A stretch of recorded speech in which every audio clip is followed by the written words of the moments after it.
Hello दोस्तों, तो कैसे हो आप सब। Welcome back to my channel. मैं आपका दोस्त आलोक और हम लोग मिल रहे हैं आज होली के दिन। तो सबसे पहले हैप्पी होली आपको भी, आपके परिवार को भी। हंसते रहिए, मुस्कुराते रहिए और आपका ये साल और आने वाला वक्त जो है वो खुशियों से भरा रहे और आप अपने जीवन में बहुत अच्छा करें, बहुत अच्छे जॉब्स पाएं और अपने और अपने फैमिली का ख्याल रखें। तो दोस्तों, आज का जो हमारा टॉपिक है वो है लेप्रोस्कोपिक कोलिसिस्टेक्टमी।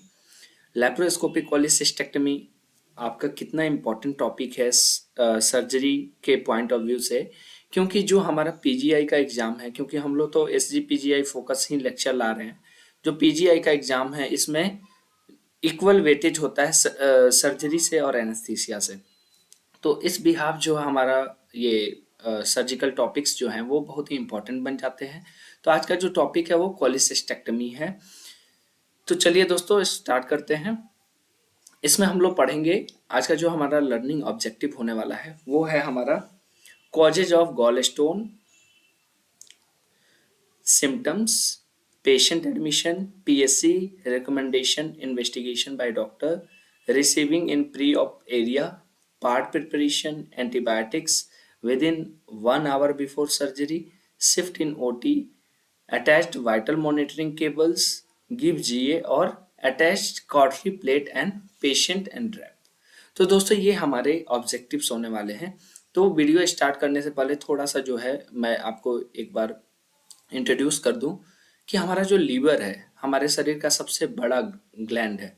हमारे शरीर का सबसे बड़ा ग्लैंड होने के साथ साथ जो भी हमारे शरीर के अंदर जो हम ड्रग्स कंज्यूम करते हैं या जो भी हमारे मेटाबॉलिक वेस्ट होते हैं उनको, उसमें अगर किसी तरह की टॉक्सिसिटी है उसे डिटॉक्सिफाई करने का काम भी हमारा लीवर जो है वो करता है। तो हमारा जो टॉपिक है वो गॉल ब्लैडर से एसोसिएटेड है, लेकिन हम लीवर की बात क्यों कर रहे हैं? क्योंकि लीवर के ही एसोसिएटेड पार्ट्स हैं गॉल ब्लैडर। ठीक है। लीवर जो कुछ बिलिरुबिन और बिलिवर्डिन जो है, जिसको हम बाइल साल्ट्स बोलते हैं, जो भी बाइल साल्ट्स जो बनाता है वो गॉल ब्लैडर को देता है एक्युमुलेट करके रखने के लिए, जमा करके रखने के लिए। और जैसे ही आप इंजेक्शन करते हो, जैसे ही कोई फूड आप जो है, कोई फूड पार्टिकल जो है वो कंज्यूम करते हो, उसके रिस्पॉन्स में जो है गॉल ब्लैडर क्या करता है, कॉन्ट्रैक्ट करता है और बाइल साल्ट जो है आपके स्मॉल इंटेस्टाइन में जो है जाता है और वहां पे फैट और प्रोटीन का क्या करता है, इमल्सिफिकेशन करता है, ब्रेक डाउन करता है। ठीक है दोस्तों। तो अगर इस प्रोसेस में कहीं भी कुछ सॉरी कुछ अल्ट्रेशन आएंगे तो उसके फलस्वरूप होगा क्या? उसके फलस्वरूप होगा कि जो फैट होगा, जो प्रोटीन होगा वो अच्छे से ब्रेक डाउन नहीं होगा, और नहीं होगा तो फर्दर आपके शरीर में जो है वो इम्बैलेंसेस जो है वो बनते चले जाएंगे और आप बीमार हो जाएंगे। ठीक है दोस्तों। साथ ही जो कोलेस्ट्रॉल होता है, कोलेस्ट्रॉल को भी ब्रेक डाउन करता है ये आपका बाइल साल्ट। ठीक है। तो आपने ये देखा कि लीवर और गॉल ब्लैडर क्यों आवश्यक है ना? लीवर क्या है? हमारे शरीर का सबसे बड़ा ग्लैंड है ना? प्रोटीन बनाना, है ना? प्रोटीन को जमा करके रखना, है ना? और हमारे शरीर को डिटॉक्सिफाई करने का काम भी करता है हमारा लीवर। ठीक है। तो दोस्तों आगे बढ़ते हैं इसी के साथ। Laparoscopic cholecystectomy is a surgical procedure to remove the gallbladder using a minimal invasive technique। तो कह रहा है कि जो लेप्रोस्कोपिक अप्रोच है ना, उससे हम जो लेप्रोस्कोपिक कोलिसिस्टेक्टमी कर रहे हैं तो इसमें क्या कर रहे हैं, गॉल ब्लैडर को हम रिमूव कर रहे हैं। अब बात आती है कि हम गॉल ब्लैडर को रिमूव क्यों करेंगे, है ना? तो गॉल ब्लैडर को हम रिमूव किस कंडीशन में करेंगे, क्यों करेंगे, ये हम लोग पढ़ेंगे। तो कुछ एक कंडीशन हो सकते हैं, हो सकता है गॉल स्टोन हो सकता है गॉल ब्लैडर कैंसर हो सकता है बिलियरी ट्रैक कैंसर हो, है ना? तो कह रहा है कि जो टर्म्स है रिलेटेड, एक बार इसमें बहुत सारे लोग कंफ्यूज हो जाते हैं। फर्स्ट है कोलिसिस्ट। क्या है दोस्तों? कोलिसिस्ट इसका मतलब होता है रेफर्स टू गॉल ब्लैडर। ठीक है। नेक्स्ट है कोलिसिस्टेक्टमी, मतलब surgical removal of gallbladder, और कोलिसिस्टैटिस यानी inflammation of the gallbladder. ठीक है। तो ये टर्म्स याद रखना, एग्जाम में ये टर्म्स पूछ लेते हैं और आप कंफ्यूज हो जाते हो कि अरे ये टर्म्स तो मैं पढ़ा ही नहीं है, ये जानता ही नहीं। नेक्स्ट है gallstone related to terms. तो फर्स्ट है कोलीलिथियसिस। तो कोलीलिथियसिस मतलब presence of gall stone in the gallbladder. ये दोस्तों लिथियसिस टर्म याद रखना। ये कोली के जगह अगर नेफ्रो लग जाए, क्या लग जाए, नेफ्रोलिथियसिस यानी किडनी स्टोन, आपको ये आप समझोगे। नेक्स्ट है गॉल स्टोन। तो गॉल स्टोन क्या है, तो a stone form in gallbladder often composed of cholesterol और बिलिरुबिन। किससे बना हो सकता है, या तो कोलेस्ट्रॉल से बना हो सकता है या फिर बिलिरुबिन से बना हो सकता है। नेक्स्ट है बिलियरी कोलिक। बिलियरी कोलिक क्या है दोस्तों, तो ये क्या टर्म है, तो pain cause by gallstone, sorry, pain cause by gallstone blocking the bile duct. Bile duct block हो गया है किसके वजह से, गॉल स्टोन से, और उसके वजह से जो है पेन हो रहा है, उसको हम क्या बोलेंगे, बिलियरी कोलिक, है ना। तो जब आप डॉक्टर द्वारा इन्वेस्टिगेशन जो पेशेंट्स पे किए गए हैं और पेशेंट का फाइल आप रीड करते हो, तो ये सारे टर्म्स आपको देखने को मिलते हैं। तो कल को आपको क्लिनिकली कोई कंफ्यूजन ना हो, उसके लिए ये टर्म्स जो है वो बहुत अच्छे हैं, ये टर्म्स आपको याद रखने होंगे। अदर इंपॉर्टेंट टर्म्स, तो फर्स्ट है बाइल, है ना। तो बाइल क्या है, तो डाइजेस्टिव फ्लूइड है produce by liver and store in gallbladder. तो बाइल क्या है, तो लीवर के द्वारा, जो लीवर में क्या है ऐसा जो बाइल प्रोड्यूस करता है, तो हिपैटोसाइट्स, जो लीवर सेल हैं, क्या है, हिपैटोसाइट्स, है ना। हिपैटोसाइट्स में क्या होते हैं, आपके बाइल प्रिपेयर होते हैं, बाइल बनते हैं, और वो एक्युमुलेट कहाँ होते हैं, स्टोर कहाँ होते हैं, तो आपके गॉल ब्लैडर में। नेक्स्ट है बाइल डक्ट। तो डक्ट क्या है, रास्ता है, एक ट्यूब है। तो tube that carries bile from the liver to the small intestine, है ना। स्मॉल इंटेस्टाइन का जो डिओडेनम है यहाँ पे सेकेंड पार्ट ऑफ डिओडेनम में आके ओपन होता है, और इसको गार्ड करता है लिवेटर ऑफ एम्पुला, ठीक है। नेक्स्ट है कॉमन बाइल डक्ट, सीबीडी, आपने देखा होगा, ये भी बहुत इंपॉर्टेंट है। A tube that carry bile from the liver and gallbladder to small intestine. जब हम बिलियरी ट्रैक पढ़ेंगे, ट्री पढ़ेंगे, तब आपको ये सारी चीजें देखने में समझ में आ जाएगा। साथ ही हम कैलोट्स ट्रायंगल आगे पढ़ेंगे। कैलोट्स ट्रायंगल में ये सारी चीजें मतलब जो आपका कॉमन बाइल डक्ट होता है, जो आपके ब्लड वेसल्स होते हैं, उनके बीच का क्या रिलेशन है, क्या ट्रायंगल फॉर्म होता है, ये भी देखने को मिलेगा।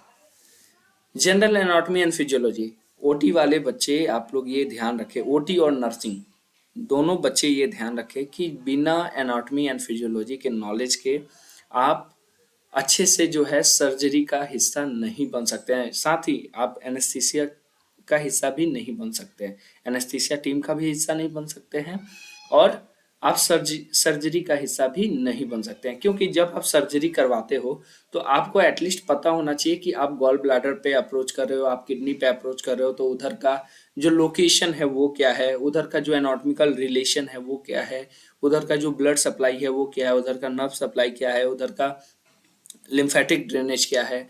तो इन सारी चीजों को जानने से आपको फायदा क्या है कि आप किसी भी तरह के इंजरी से बच सकते हो, किसी तरह के मिस हैपनिंग से बच सकते हो, ठीक है। साथ ही डॉक्टर्स जो हैं, जो सर्जन्स हैं, जो आपके साथ वर्क कर रहे हैं, या आप जिनके साथ वर्क कर रहे हो, वो उनके साथ भी एक ट्रस्ट बिल्डअप होता है कि इस बच्चे को नॉलेज है और इसे और काम सिखाना हमें बनता है, और वो आपको काम सिखाएंगे, आपको चीजें समझाएंगे। लेकिन अगर उन्हें लग गया कि आपको नॉलेज नहीं है, आप सीखना नहीं चाहते हो, तो आप पूरा जिंदगी ऑपरेशन थिएटर में लगा दोगे, लेकिन आप चीजों को नहीं सीख पाओगे। तो ये सारी चीजें जो हैं वो बहुत ही इंपॉर्टेंट है एग्जाम पॉइंट ऑफ व्यू से, और आप अगर क्लिनिकली कहीं वर्क कर रहे हो या पढ़ा रहे हो, तो उस पॉइंट ऑफ व्यू से आपको जनरल एनाटॉमी एंड फिजियोलॉजी है वो पता होनी चाहिए।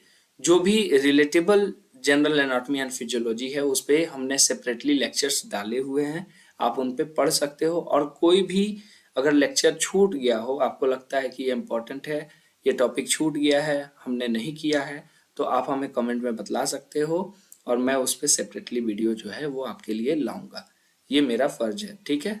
तो दोस्तों अब देखेंगे गॉल ब्लैडर, ठीक है। तो गॉल ब्लैडर का एनाटॉमी फिजियोलॉजी जानने के लिए, जो गॉल ब्लैडर है ये पियर शेप, नाशपाती आपने देखा है ना, एप्पल का समरूप ही लगभग होता है, लेकिन नाशपाती का टाइप का ऑर्गन आपको ऐसे कुछ देखने को मिलेगा। मैं भी अच्छे से नहीं बना पा रहा हूँ। ये नाशपाती टाइप का जो है ऑर्गन आपको देखने को ऐसा मिलेगा, ठीक है। Pear shape organ located under the liver, right upper quadrant of the abdomen. Structure इसमें देखोगे तो इसमें क्या होगा, फंडस होगा, the rounded end of the gallbladder, body होगा, नेक होगा और सिस्टिक डक्ट होगा। फंक्शन क्या होगा, तो ये बाइल को स्टोर करेगा और बाइल कंसंट्रेशन का काम करेगा, ठीक है। क्या करेगा, तो बाइल कंसंट्रेशन यानी उसको कंसंट्रेट करना है, यानी एक्सेस जो वाटर होगा या इलेक्ट्रोलाइट होगा उसमें से वो निकाल हटाएगा, ठीक है।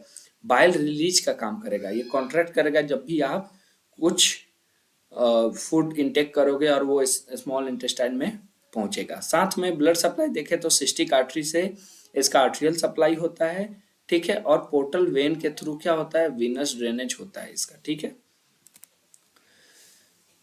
तो जनरल एनाटॉमी फिजियोलॉजी ये आप देख सकते हो। ये आपका ईयर शेप आपको गॉल ब्लैडर यहाँ देखने को मिल रहा है, ठीक है दोस्तों। इधर का नेक, बॉडी, फंडस, ठीक है।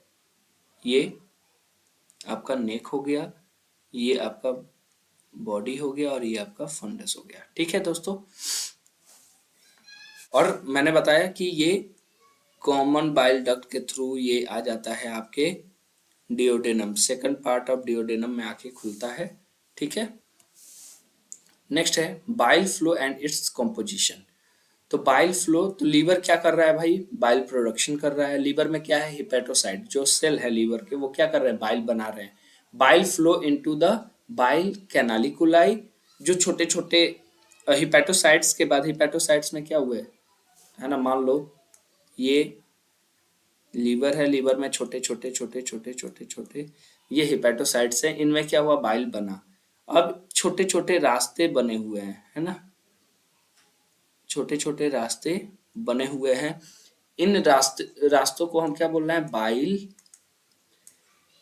कैनालिकुलाई, है ना, जो क्या कर रहे हैं, बाइल को हिपेटोसाइट से स्टोर कर रहे हैं और ट्रांसपोर्ट का काम कर रहे हैं। नेक्स्ट है bile duct, bile flow into the intrahepatic bile duct, bile flow into the common hepatic duct. Bile store, gallbladder storage की बात करें तो bile flow into the cystic duct, bile store in gallbladder. Next bile release, तो gallbladder contract किसके इसमें contract होता है, तो एक सीसी के जो है कोलिसिस्टोकाइनिन नाम का एक जो है एंजाइम जो है वो क्या कराता है, गॉल ब्लैडर को कॉन्ट्रैक्ट कराता है। Bile flow into common bile duct, small intestine, small intestine में कहाँ पे, via ampulla of waiter, ampulla of waiter मैंने बतलाया था, है ना, जो सेकेंड पार्ट ऑफ डिओडेनम में आके ओपन हुआ तो इसको गार्ड करता है कौन, एम्पुला ऑफ वेटर, है ना। Bile aids digestion and absorption of fat, क्या करता है, तो फैट के इमल्सिफिकेशन में काम करता है, ब्रेक डाउन में काम करता है और उसके डाइजेशन और एब्जॉर्प्शन में काम करता है। मेन कंपोनेंट्स ऑफ बाइल की बात करें, क्या चीज से बाइल बना होता है, तो वाटर होता है, कितना, तो लगभग 95%।